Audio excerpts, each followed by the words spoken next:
Gracias, don Marcos. Excelente ponencia. Quiero darle ahora la palabra a don Jesús Noel Yáñez. Él es ingeniero agrónomo, fitotecnista, egresado de la Universidad Autónoma Agraria de la Narro y también tiene una maestría en ciencias en nutrición y fisiología en cultivos hortícolas en la Universidad de Texas en Estados Unidos. Igual don Jesús tiene 35 años trabajando en esta área de nutrición, fisiología, impulsando la producción agrícola, ¿sí? Y más de 20 años haciendo innovaciones, generando soluciones en la agricultura. Y pues le damos la palabra a don Jesús para que nos exponga su ponencia. Muchas gracias. Buenos días. Mi participación va a estar orientada a un tema realmente de vanguardia y que nos ocupa a todos los productores, no solamente del cultivo de café, sino a nivel general en el mundo. El impacto que está teniendo el cambio climático sobre el desarrollo y la productividad de todos los cultivos es un tema que no podemos pasar de lado. No podemos cambiar el clima, no podemos cambiar esas condiciones, pero sí podemos cambiar nuestros sistemas de manejo y podemos preparar nuestras plantas para que éstas realmente tengan la capacidad de soportar los impactos y los cambios que están generando movimientos en el desarrollo y crecimiento de las plantas y también sobre la incidencia de las plagas y las enfermedades. Entonces, sabemos que los aspectos de variedad, densidad, las condiciones ambientales específicamente relacionadas con altitud, con temperatura, radiación, la humedad y demás son los factores que están constantemente afectando el desarrollo del cultivo y su expresión. Podemos tener una variedad excelente con el máximo potencial de rendimiento, pero si las condiciones ambientales no permiten que la planta se exprese, no va a ser posible sacarle ese potencial genético. Nosotros tenemos mucha experiencia como compañía en el manejo de la nutrición y la fisiología de los cultivos para poder generar en la planta una condición que permita expresar su máxima capacidad de rendimiento y de producción y de calidad y que tenga la capacidad de soportar los embates de las condiciones ambientales y los embates bióticos como es el impacto de la incidencia de plagas y enfermedades sobre los cultivos. Cada una de las regiones es distinta y la interrelación que tienen las variedades con las condiciones y el desarrollo de la planta indiscutiblemente nos va a dar la posibilidad de tener altos rendimientos y una alta expresión de la planta en su productividad en general. Como ya se mencionaba anteriormente, todo empieza desde la selección de una buena semilla y del desarrollo de una buena planta, un buen establecimiento que permita partir de una base sólida para que la planta, una vez bien establecida, con una buena densidad, con una buena población, con un buen porcentaje de sombra, en el caso de aquellos sistemas productivos que se manejan con la sombra porque así se requiere, nos permitirá tener las bases para ahora sí manipular la planta en todo su desarrollo. Sabemos que la condición de pH, ya lo comentaban en una de las charlas anteriores, es determinante para el cultivo del café. Un pH que no sea extremadamente ácido permite que los nutrientes sean disponibles para la planta. Una condición de una buena nutrición básica con los principales macronutrientes y su distribución en el ciclo son determinantes. Pero no podemos pasar de lado el hecho de que la mayoría de los cafetales son manejados bajo condiciones de temporal. Y el cambio climático nos está moviendo constantemente la disponibilidad de agua, a veces con falta de agua y a veces con exceso de agua en los momentos en que la planta no lo requiere. Eso nos está provocando que no tengamos una floración suficiente, una floración uniforme o un crecimiento y maduración adecuada, además del efecto y el impacto que tiene sobre la expresión y el desarrollo general de la planta, así como la posibilidad de poder tener una buena calidad en el grano. Entonces, hay un aspecto que va más allá de la nutrición. La nutrición es una parte de la fisiología y la fisiología es realmente la expresión completa de la planta en todo lo que está ocurriendo internamente, derivado del potencial genético de la planta y de los factores ambientales y de manejo que estamos nosotros incidiendo. Lo que es determinante es saber que el crecimiento y desarrollo de la planta no está en función directa del efecto del nutriente, del nivel del nutriente, sino de la asimilación y la expresión de ese nutriente para generar los compuestos primarios y secundarios que requiere la planta, para producir los azúcares que se requieren, que es el elemento básico para producir alimento en la planta, para generar las proteínas estructurales, para generar las proteínas enzimáticas que generan y controlan todas las reacciones en la expresión de la planta, para poder tener el equilibrio y la demanda de nutrientes, compuestos secundarios que están relacionados plenamente con la expresión de la planta para resistir enfermedades, para resistir plagas y para poderse acondicionar al cambio climático y expresar cada una de las etapas fenológicas y de crecimiento. Entonces son los reguladores de crecimiento, las hormonas, quienes llevan prácticamente el concierto del crecimiento y desarrollo. Si no tuviéramos las hormonas como las auxinas, que son responsables de la formación de raíces, no podemos tener una buena expresión. Si no tenemos las giberelinas que generan la longitud de los crecimientos, tanto vegetativos como reproductivos, no tendríamos tamaño de planta. Si no tuviéramos las citocininas, no tuviéramos la formación de cloroplastos, que es para generar el pigmento, la clorofila, el color verde de la planta, bracear, ramificar la planta, diferenciar las flores, etcétera. Entonces, el concierto es utilizar adecuadamente los nutrientes y el agua para que la planta genere el equilibrio de proteínas, de aminoácidos, de azúcares, de hormonas, de vitaminas que permiten que cada uno de los órganos sean conformados y realmente se expresen en su máximo potencial. La productividad del cultivo de café tiene que ser medida en base a los componentes que constituyen el rendimiento, al número de plantas por hectárea, el número de tallos por planta, el número de bandolas por planta, cuántos entrenudos tiene cada bandola, cuántas yemas tiene cada entrenudo, cuántas flores contiene cada una de esos entrenudos y cuántos frutos logramos abarrar por bandola y el crecimiento y el tamaño del fruto. Cualquiera de esos elementos que nosotros variemos en el manejo de las fincas va a cambiar el potencial de rendimiento, a favor o en contra. Si no tenemos la densidad adecuada, si no tenemos el número de tallos, las flores y el crecimiento, eso va a marcar que tengamos 5 o 10 quintales o 100 o 120 quintales por hectárea. Entonces, el detalle está en ir siguiendo cada una de esas fases fenológicas o desarrollo de la planta para garantizar su máxima expresión con el manejo de todos los compuestos. Tenemos factores externos que son los ambientales y los que en este tema nos están ocupando, como es la intensidad lumínica o la radiación, las temperaturas y la humedad, la disponibilidad de agua para la planta.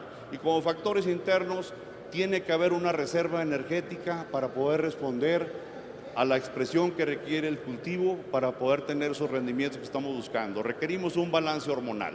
Esto es el resultado de ir generando una reserva dentro de la planta independientemente de las condiciones ambientales. La planta debe estar preparada siempre a una sequía o a un exceso de humedad y permitirle realmente que se tenga esa expresión. La etapa de floración, estamos acostumbrados como productores a verla hasta que las flores aparecen. Este evento inicia de 2 a 3 meses antes de que las flores aparecen prácticamente visibles y abiertas a los ojos de todos nosotros. Son 5 las fases por las que se pasan en el momento de la floración. Primero, tiene que haber un efecto de iniciación. Esa iniciación son los cambios internos en las yemas para que esa yema no sea vegetativa y no forme ramas o no forme hojas, sino que forme flores. Y esa condición es todo un balance de nutrientes, de hormonas, de compuestos secundarios, vitaminas, antioxidantes y demás que permiten que esa yema se transforme en floral. Y la condición que va a ser determinante para esa expresión son condiciones climáticas específicas donde se reduce temporalmente los niveles de radiación, se reduce la disponibilidad de agua y eso provoca el cambio interno para conformar la iniciación floral. Luego que hay los cambios químicos tiene que haber cambios morfológicos en esa yema, pero que no los vemos, son microscópicos. Esa es la diferenciación de las yemas. Ustedes pueden ver del lado izquierdo, en las fotos del lado izquierdo está la iniciación y la diferenciación, y posteriormente viene ya algunos nudos con las inflorescencias en desarrollo que pueden ser visuales. Posteriormente tenemos ya los botones florales en un estado de latencia, o sea, pasa por un estado donde ya diferenciadas las flores, esperan las condiciones de humedad y de temperatura para reventar y para ya presentarse con esa primera expresión de desarrollo de los botones florales, que es la preantesis. La antesis es la apertura de los pétalos, el momento en que está ocurriendo ya y está lista la flor para ser polinizada y para ser fecundada. Durante el ciclo de desarrollo tenemos que puntualizar dónde ocurre los momentos más importantes para lograr el alto rendimiento. Y uno es, primero, tener el número suficiente de yemas reventadas, transformadas en flores, algunas para producir hojas, una floración intensa e uniforme, un buen amarre o cuajado de esas flores, un buen desarrollo en las etapas donde se tiene la máxima expresión de desarrollo, que es aproximadamente entre los 90 y 120 días después de la floración. Entonces, teniendo claro los momentos críticos, nos permiten hacer planeación. Nuestra compañía tiene trabajando desde el 2010 a la fecha, desarrolló 2 paquetes tecnológicos, uno para producciones convencionales, manejos tradicionales, para 4 tiempos específicos, para regularizar y preparar la floración, o sea, prácticamente uniformizar la diferenciación de las yemas, tener un reventamiento uniforme, intenso y vigoroso de las flores, de las yemas florales, asegurar el amarre y el cuajado de las flores, asegurar la máxima expresión de crecimiento del fruto y el grano, y luego una maduración uniforme. Son 4 tiempos para café convencional, 4 tiempos para café orgánico, reuniendo las condiciones que el mercado demanda para cada uno de los sistemas de producción. Entonces nosotros vamos visualizando, no en el tiempo, sino en la expresión fenológica de la planta, porque cada región puede tener fechas distintas para el mismo evento. En algunas regiones tenemos las floraciones importantes en marzo, en otras regiones del mundo las vamos a tener en junio o en julio, y depende de la latitud donde nos encontremos, y depende de las variedades también. Entonces, lo que sí no cambia es que en el momento específico en que se tiene el requerimiento, es en el momento que podemos manipular el proceso. No podemos estar sujetos a que si nos llueve o no nos llueve para empezar a trabajar, a ver si la planta expresó flores o no. Tenemos que prepararla para que las exprese. Tenemos que considerar que las plantas no son individuos deshidratados. Las plantas, todas absolutamente, tienen un porcentaje de materia seca y tienen un porcentaje de humedad dentro de sus tejidos. El impacto que está teniendo a nivel mundial en la producción de café, la sequía y los excesos de agua, llamemos la sequía el fenómeno del Niño, llamemos a los años de exceso de humedad el fenómeno de la Niña, que son términos internacionales. No hay país que se esté escapando al cambio climático. Hay reportes recientes de Brasil, habiéndose tenido afectada la productividad de 2014, de 2015, hay reportes de Colombia de la misma manera, hay reportes de El Salvador, y hay amenazas de excesos de lluvia para los próximos ciclos. Entonces, eso no lo podemos cambiar, pero sí podemos ponerle un paraguas y podemos ponerle un impermeable a la planta desde el punto de vista de blindarla con una buena estructura que soporte la condición de estrés, que no vaya a permitir una defoliación, que tenga hojas bien diferenciadas, gruesas, como una buena capa de cera, que no transpire en exceso, que no tienda a defoliarse por ese estrés, que tenga la capacidad de retener las hojas, que tenga la capacidad de retener las flores. Entonces, no hay excepción en los países productores de café con respecto al impacto del cambio climático. Hay reportes básicamente ¿qué hicimos? Hay reportes básicamente de impactos a nivel país, en la productividad de todo un país, digamos Brasil, donde una sequía llega a reducir el 10% de la producción total de ese país para ese año, con impactos medianos. Hay reportes de pérdidas de hasta el 30% de la producción con excesos de agua, porque hay una mayor incidencia de enfermedades también. Entonces, tenemos que observar a la planta. La planta nos está diciendo si está bien o está mal. Aquí podemos observar el efecto de la sequía sobre el desarrollo y la maduración del grano de café. Una mala formación del grano, irregular desde su floración, granos vanos, granos podridos, porque hay momentos específicos donde el agua es un factor súper determinante para que el grano de café realmente tenga y cumpla con el requerimiento que este tiene, en 2 etapas muy puntuales. 60 días después de la floración es una etapa muy crítica, porque ahí se está iniciando el desarrollo y el crecimiento del grano de una forma muy importante. Ahí ya, si no tenemos un nivel hídrico adecuado, estamos teniendo un impacto. Luego volvemos a tener ese efecto entre los 90 y los 120 días después de la floración, como los de más alto impacto.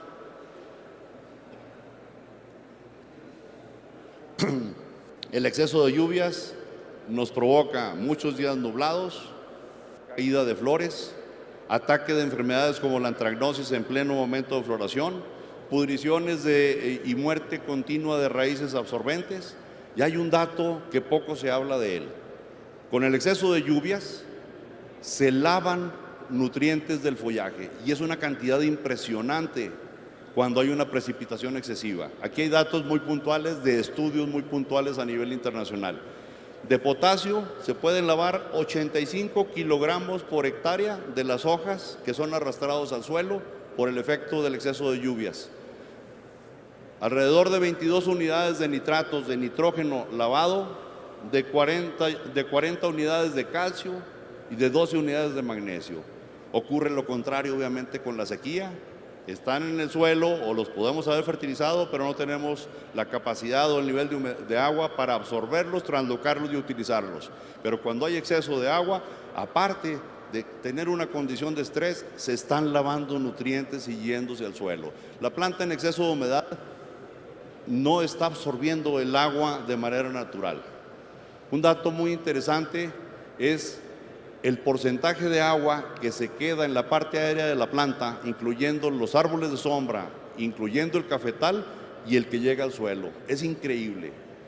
En condiciones de lluvia, el 48% del agua total llega al suelo y el 52% aproximadamente es atrapado por la parte aérea de la planta. Entonces, ¿qué sucede? Todos los órganos de la planta son capaces de absorber agua y nutrientes a través de sus hojas, de sus flores, de sus tallos y de sus frutos. Entonces, esa condición es importante que la consideremos.